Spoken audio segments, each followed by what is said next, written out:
We're really excited to welcome back with us today Richard Dvorak. Richard is a certified financial planner. He's also holds his CEPA, which is a certified exit planning advisor.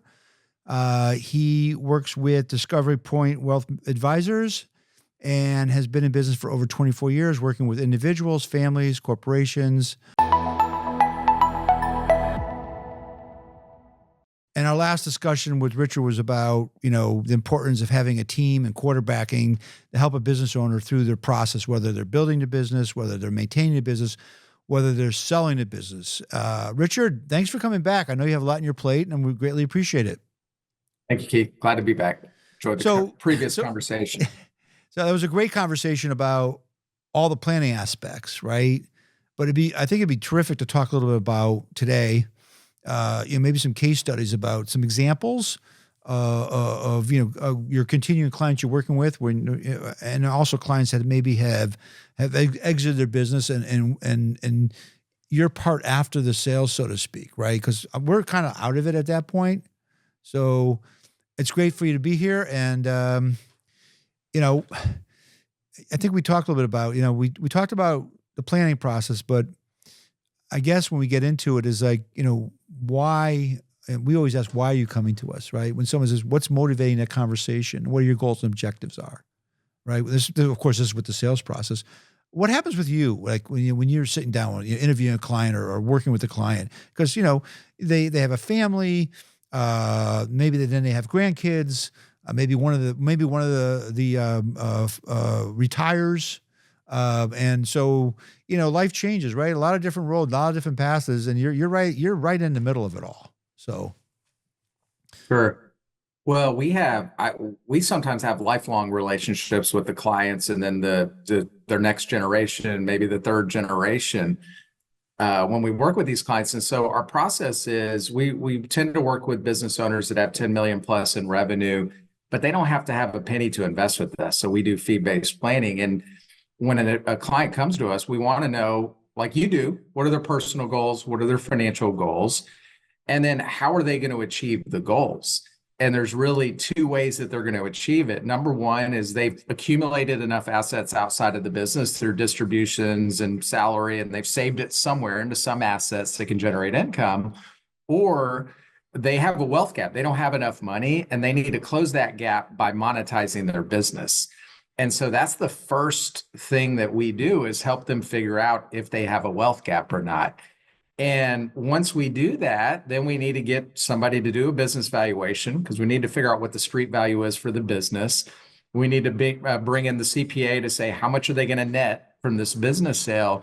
And then we need to bring in an M&A advisor to say, okay, if we take this to market, this is the process. This is what it's going to look like. These are some things you need to do in the business to make it more attractive, and really help them unpack what are the different options to go to market. So, it's like we talked about in our last one, it's about quarterbacking that team and bringing the right players to the table.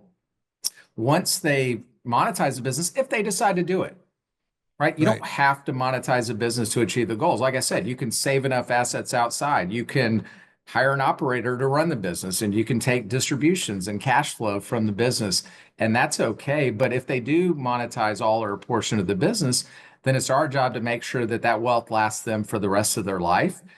And it may be they want to buy some commercial real estate. They have some private transactions or private businesses they know about they want to invest in. We get them in private equity, public equities, whatever's appropriate for them. And that's where our relationship, continues on throughout their life. And I think one of the things that you and I talked about, Keith, that's important is, along the way, somebody needs to ask the owners, okay, what's next? Right. What are you going to do that's going to give you purpose, that's going to make you feel productive, that's going to excite you? And that doesn't mean work. You don't have to work. It can be volunteering. It can be whatever that looks like. There's a lot of different ways that you can feel fulfilled. But one of the things that we know from research from the Exit Planning Institute and PricewaterhouseCoopers is that 75% of business owners regret selling 1 year later. And actually, they say profoundly regret selling. And I think one of the things, Keith, that people in our profession that are helping these owners exit can do better is not just focus focus on the transaction and maximizing value, minimizing taxes, but like what's next? Right. What is going to keep you excited in this next phase of your life now that you have all this money? Yeah. So, we spend a lot of time. So we're a relationship firm, driven firm. We work, we want to really understand our clients. We want to really, kind of, you can't read the tea leaves, but, understand what's motivating the decision and then what their goals and objectives are. And then, let them know doesn't have to be a finality to the sale, right? There are multiple options of transitioning out on your own terms, the way you want to do it, right? We run a competitive auction process, so we don't provide any guidance and value. We want buyers to bid, but it's not only just bidding for the right to get a seat at the table or maybe buy the business. Like, where does the ownership of the company fall into this, post transaction, right? So there, we put in our SIMs, and we talked about this before, like ownership, transition goals, and objectives. I want to sell my business and work for a couple of years, then retire. But we always say, you don't know what you don't know when you go to market, because this is likely the first time they're selling, right? Only time they're going to sell. And there are options. And there will be multiple options that come to a business owner to kind of avoid that quote unquote dissatisfaction after a year, right? It could be that you partner with a private equity fund, so you sell off a significant majority of your business in most cases, so that kind of mitigates your risk, right? You're able to take some money off the table from this $50 million asset, $30 million asset, and invest it with folks like you, but you still have equity in the business, and now you're working with a partner to grow it to the next level. And then maybe 3-5 years down the road, you sell it and take what they call a second bite of the apple, which could be sometimes more than the first bite, depending on how successful you are in growing it, right? And it's like, when you're business, you think about what you're doing today. You think about all the time what you're doing today. When you partner with a new buyer, they're not going to want you to be doing what you do today, right? They're going to want you to focus on strategy, on growth. Quote unquote, unchaining you from your desk. So you focus the things you love to do, right? Whether it's sales, whether it's growth, acquisitions. You're not dealing with personnel. You're not dealing with human. You're not dealing with insurances. You're not dealing with the bank regulatory. That's all on their back now. So you're just kind of really focused on things. So I think it's important, is to provide those options, because, at the end of the day, when you think about it, there's a lot of smart people out there who've been very successful that you don't really see because you work in your own silo of your business, that could add value, and you can have a lot of fun doing it. So we try to really communicate and really talk those through with our clients. Yeah. I think, it doesn't always have to be about the highest dollar amount. I know that as professionals, like people like you, want to maximize the dollar amount. And I think that's a great goal. But I also think, to your point, it's important to help them unpack and explore all the different options, right? So they can sell to a family member, but the kid probably is not going to be able to get financing for the deal. So they're going to carry that note and carry the risk. They can do a strategic buyer. And I think, one of the things I've seen from M&A professionals we brought to the table is they can go, hey, we know of a company that's bolting on companies like yours, and they're rolling them up into a bigger company, and they're pretty attractive multiples. Or we know some PE groups that are interested in your space, and here's kind of the range of what we're seeing. And I think it really helps the business owners unpack what's possible. Could be an ESOP, could be a management buyout, right? Owners, why would they know about all these? They've never done it before. So I think it's important that somebody helps them just explore all of these, what the pros and cons are, and help them decide like what is the best option. Yeah. So for us, obviously we have we haven't had the opportunity to work together yet. Hopefully we will in the future. But, for us, it's all about the right fit.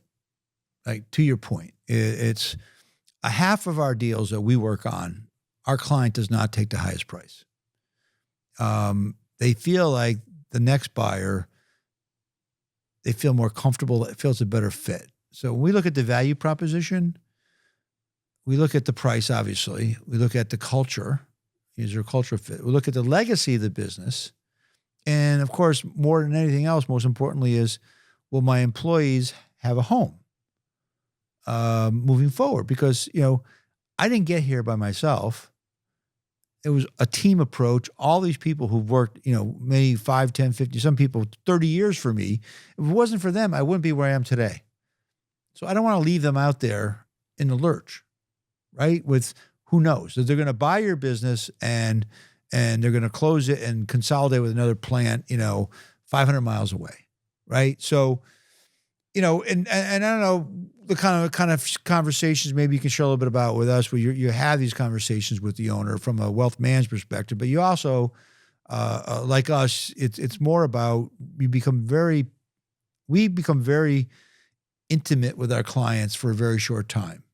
I mean, a lot of cases, they're most, confident during the sales process, right? And so we're not talking the financial, we're talking about life, right? We're talking about, and just getting them comfortable, or maybe not comfortable, right? They're not, then don't do a deal, but getting them to a place where they feel good about it or feel comfortable that this was the right decision for me, right? So I don't know, maybe you can share with us, a little bit of your experience in that area, because there's always that question near the end of a transaction: should I be doing this? Right? Is this right for me? How does that play into your services? I heard you say something on one of your podcasts, and you said the owner was uncomfortable going to the day before, and he said, walk. Don't do it if you're feeling apprehension about it. And I appreciate that, because costs you some money, at least in the short term. And I think owners need people like that around them. I've seen very successful transitions, and I've seen some that aren't. I did have a conversation with an owner recently, and he walked away from a $25 million offer that was on the table in writing, because he was concerned about the new owner and what would happen to his employees. So you had brought that point up. It's not always about the money, because that money would have set him up for the goals that he had. I also saw somebody who did have a $50 million private equity transaction, and it was I think we're Vistage members. It was a fellow Vistage member in his chair. So what are you going to do when you get this? So I'm going to go on my ranch, in Wyoming. And so what are you going to do on the ranch? So I'm going to clear brush. He goes, okay, well, what else? Well, that's my plan right now.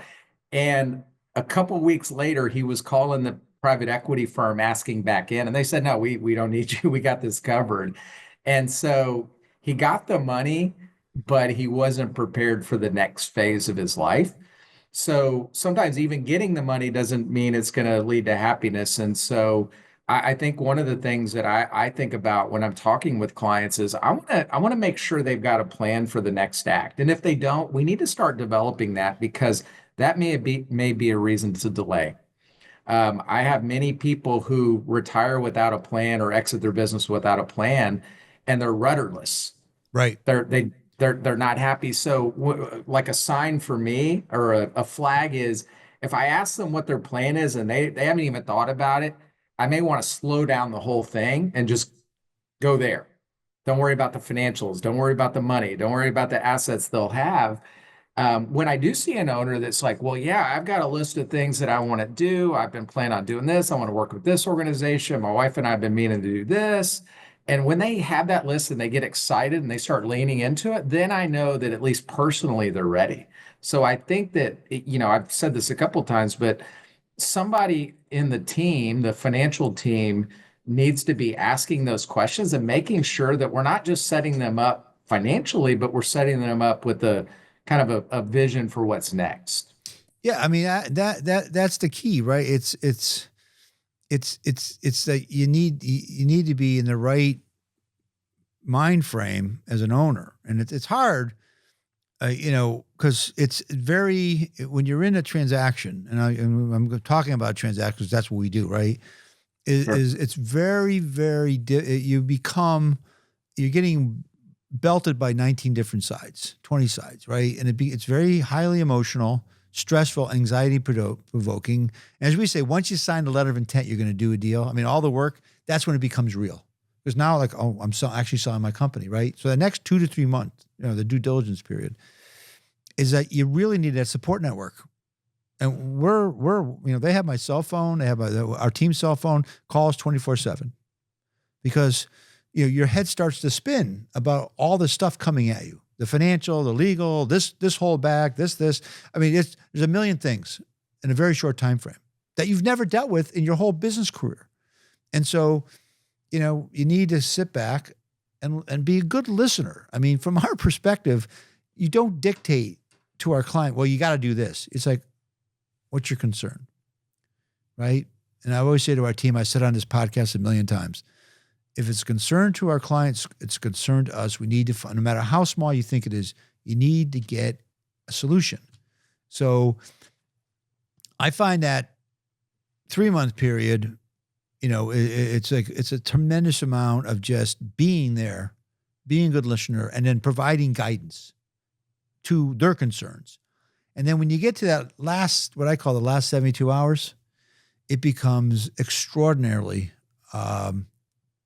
stressful in a lot of cases, because there's so much stuff going back between the lawyers, right, and this and that and all this stuff that you don't deal with daily, right? You deal with it for that 72 hours, right, or that 3-month period. You're not really focused on this stuff, and all of a sudden it's new. So someone like yourself, myself, has to be that business person that can kind of break down those legal documents or this is what it means to you, right? From a financial perspective or liability perspective or whatever perspective.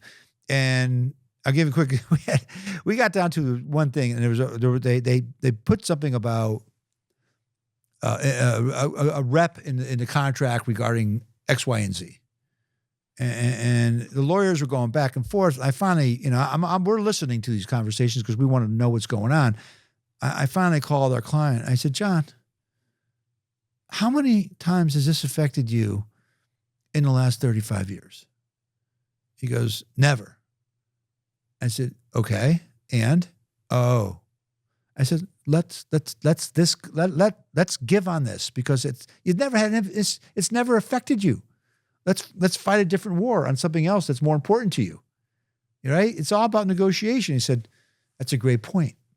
So, it's a point where is that transitional phase. There's so many different options for an ownership. I think, Keith, I was thinking about, how much time it takes with due diligence and going through the process and getting the financials, ready to go to market and go through the controlled auction. And I'll tell clients, this is like a second job, right? You're gonna have a second full-time job. And sometimes they don't believe it until they get into it and they say, you're right. But the emotional side, I'm glad I don't deal with that as much as you, actually in the transaction, because I think it's probably very much like selling a house. Anybody that sold it, no, it's emotional, right? It's a big ticket item. Somebody comes back and they're going to say, no, I don't like your house as much. I want to give you what you think it's worth, or you need to fix this. And so then you're having to deal with that emotional side of it. So I appreciate people like you navigating that. So if you think if you've ever done it with a house, just multiply that by 10 or 20 when you're going through that with the business. So, I think the guiding the owner through that and just listening and being empathetic is very important. And, one of the things you said is you can't really tell them what to do. You can just advise them and just listen. Owners really don't like to be told what to do in most cases. Never. Anyways. I mean, if you tell, and what kind of, it's not our job to tell someone who's been running their company for 25, 30, 40 years, you need to do this, right? I mean, it's immediate pushback. Their back goes back, their neck tightens up, and you don't know me, you don't know my business, right? So you gotta be. It's just you have to be patient. At the end of the day, you don't rush it. You obviously have a timeline. You want to close in a specific timeline, but don't push things to a point where they're going to be one of those owners that is. Sells a company and is in that 75%, which they never sold, or, either they didn't have the right wealth manager kind of advising them or the right banker working with them. But everybody's gonna have a little bit of remorse, because it's just natural, right? Emotional, right? It's like, oh, this has been you're moving away from. It's like, you're parting from a people you've dealt with and worked with for 30 years, you're going to feel some, remorse and some, sadness and whatnot, because that's not part of your life. But if you plan it right, you can transition on your terms, like we always say to our clients, that works for you, right? And that's the key to it. So, from our perspective, I think, what you do for your clients, how you take a very, personal approach to them, really listen to them. I mean, it's something that, is outside of just investing in this fund or that fund, right? It just is getting to know your people, getting to know your clients so you can benefit them. Yeah, Keith, I would make one point to that is there are a lot of great wealth managers out there that can help people plan for that next phase as far as generating income. And, if I'm talking to, I know you have a lot of business owners that listen, find somebody at CFP, find somebody, I'm preferential to the CEPA, the Certified Exit Planning Advisor. Find somebody like that, but find somebody that's willing to play the long game. These business owners, they pay us a fee to advise them, but really, we'd love to manage our assets, but some of them may never monetize the business. And that's okay. You have to partner with somebody that's willing to play that long game with you and that doesn't care about the short-term monetization, right? Whether that's the M&A like you, whether that's the wealth manager or whoever else is involved, on the professional team, they need to be willing to play that long game, because then they're looking out for your best interests. Right. I mean, it's all about the long game. It's all about patience. It's all about what's best for our clients. We are 100% in agreement on that. And Richard, this has been great. Thank you for being with us today. I know you have a lot going on, and hopefully we can have you back again in the future. Love to. Anytime, Keith. Well, thank you again. Again, my name's Keith D., President of Osage Advisors. Thank you for being with us today on our podcast, The Ins and Outs of Selling a Business. If you enjoyed it, feel free to subscribe to our YouTube channel. To learn more about Osage Advisors, visit our website at osageadvisors.com. If you have any questions about today's podcast or anything to deal with merger acquisitions, the current market conditions, feel free to email me at kdee@osageadvisors.com or pick up the phone and give me a call at 860-767-3273, extension 1001. Again, thank you for being with us today and have a great day.